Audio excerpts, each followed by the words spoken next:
started here in 1706 when it was a potter's field. So people who had no money couldn't afford to be buried in church because you weren't a good churchgoer. They didn't want to bury you in church, so they were buried here.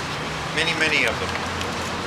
It served as a hay field, it served as a cow pasture, there was a fishing pond here over the years.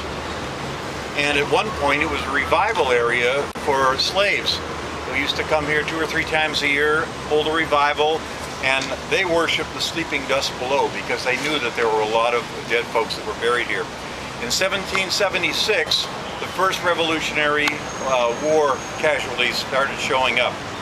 In those years, 10 soldiers died of disease and sickness for every one that was killed by a British soldier. When John Adams visited in 1777, he said this: "Never in my whole life have I been affected by so much melancholy. The graves of the soldiers, over 2,000, who've been buried in the ground from the hospital and bettering house during the course of last summer, dead of smallpox and camp diseases, are enough to make the heart of one stone melt away." Wounded were sent to Philadelphia from all the battlefields, and even the churches were used for hospitals to help handle the wounded. Not too far from here, over on Walnut Street, when the British occupied the city, they created a prison there, and colonials were sent to the prison where they sometimes weren't fed for days on end. They ate shoe leather, grass, rats when they could catch them, just about anything they possibly could, and they were beaten constantly, and many of them died, and they also were buried here as well. In 1825, the square was named after General George Washington, who was the commanding officer of all those men who were buried here.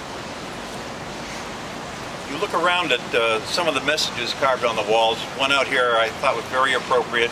"Freedom is a light for which many have died in darkness." And you think about that all through the years, the men who died in prison camps, or in Vietnam, or during World War I or II. That is a very true statement. And especially, freedom is a light for which many men have died in darkness. Try to remember that, because that really is very important, I think. And also there's the, right here, underneath it says, "Beneath this stone rests a soldier of Washington's army who died to give you liberty." Don't forget that. I think we lose sight of it. Today our country is fighting 2 wars, and our nation's young men and women are serving and dying on foreign soil. Washington's army was primarily made up of volunteers, teachers, carpenters, merchants, farmers. So it is today. Our fighting force today is all made up of volunteers. People who think it's the right thing to do to fight for the freedoms for this country. They recognize that it's very possible that they might be called to make the supreme sacrifice, and they willingly do that.